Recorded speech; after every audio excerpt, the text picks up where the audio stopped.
তিনসুকিয়া থেকে টমটমে বসে পড়েছি আমি, আমার বোন, বোনের ছেলে, তিনজনে মিলে যাচ্ছি শিবধাম শিব মন্দিরে শিব পুজোর দিন।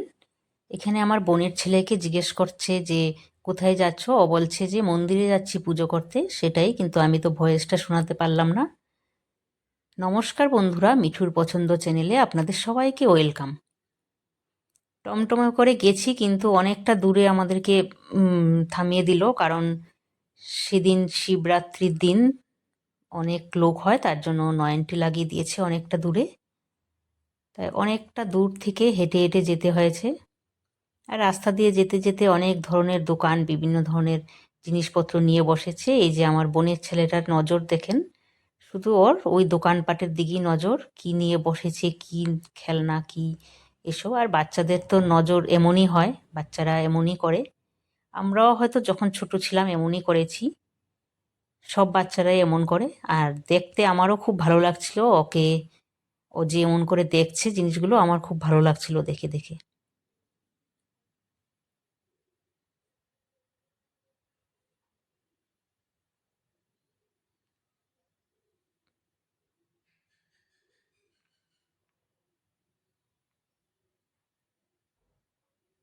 এই ধরনের বেলুনগুলো, ওইগুলো কি বলে, এগুলো তো একদম প্রচুর পরিমাণে নিয়ে বসেছে।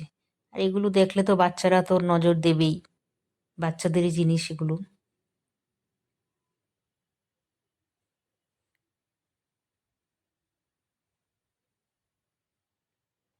এখানে মন্দিরের ভিতরে ঢুকে আমরা লাইনে দাঁড়িয়ে পড়েছি। লাইনটা অনেক বড় ছিল, লাইন লম্বা, পুরো উপর থেকে নিচে ঘুরে ঘুরে, পুরো আমাদের ঘুরে ঘুরে আসতে হয়েছে লাইনটা।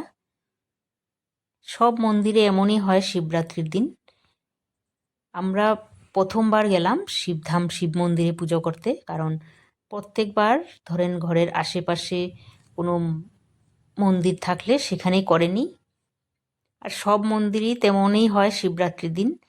কারোর উপর দিয়ে কেউ হয়তো জল ঢালে, কেউর উপর দিয়ে দুধ ঢেলে, কারোর গায়ের উপরে পড়ে যায়, এমন করেই পুজো করতে হয়।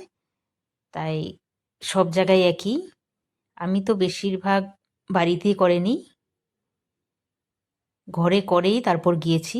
ঘরের পুজোটাই সুন্দর করে করা হয়, কিন্তু তাও মন্দিরে যাই মনের শান্তির জন্য। মন্দিরে গেলে মনটা ভালো লাগে, তাই ওখানে গিয়েও ভালোই লেগেছে খুব। বেশি সময়ও লাগেনি তেমন, 9:30টায় বের হয়েছি, 1:30টার মধ্যে বাড়িতে এসে পড়েছি। এখানে লম্বা লাইনের মধ্যে আমি আমার জায়গাটা রেখে বোনকে বলছি আমার জায়গাটা রাখার জন্য, আমি একটু ঘুরে ঘুরে ভিডিও করছিলাম। অনেক ধরনের দোকানপাট নিয়ে বসেছে, বিভিন্ন ধরনের জিনিসপত্র নিয়ে বসছে, আর লোকজনও অনেক জায়গার থেকে আসছে, শুধু তো তিনসুকিয়ার থেকে নয়, মাকুমের আশেপাশে যত জায়গা আছে সব জায়গার লোকজনই ছিল। ব্লগটা বেশি বড় নয়, ছোটই ছিল, বেশি ভিডিও করা যায়নি, কারণ এত ভিড়ের মধ্যে মোবাইল বের করলেও ভয়ের ব্যাপার একটা, চুরি হওয়ার সম্ভাবনাও থাকে। তাই অল্প অল্পটুকুই করেছি।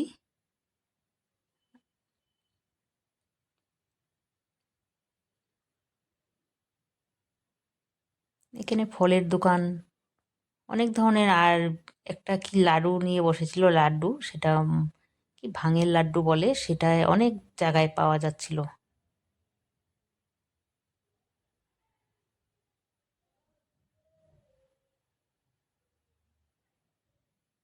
এই যে এটা মিহিদানা দেখেন, এই জিনিসটা আমরা ছোটবেলায় খুব খেতাম। এটা বাড়িতে বাড়িতে নিয়ে আসতো আগে খুব, এখন এমন দেখি না বাড়িতে বাড়িতে আসতে। হোটেলে পাওয়া যায়, কিন্তু সব সময় পাওয়া যায় না জিনিসটা।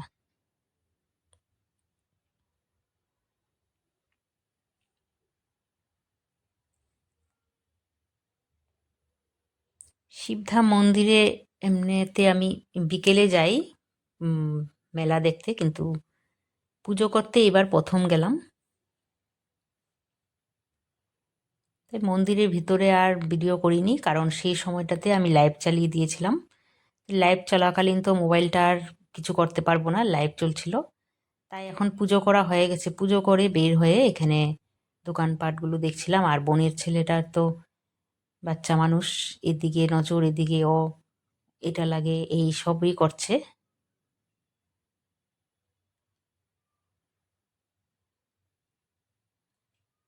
এই যে এই জিনিসটা যে কি লাড্ডু বলে, সেটাই অনেকটা দোকানে দোকানে ছিল।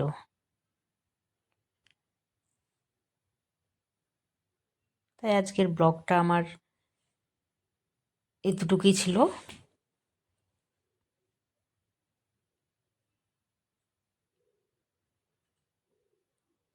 এবার বাড়ির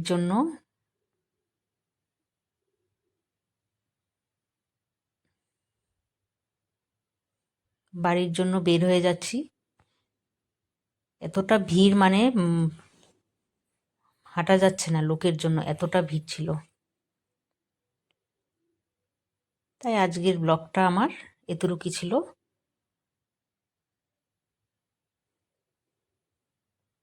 আবার আসবো কোনো একটি নতুন ভিডিও নিয়ে, ততক্ষণের জন্য টাটা।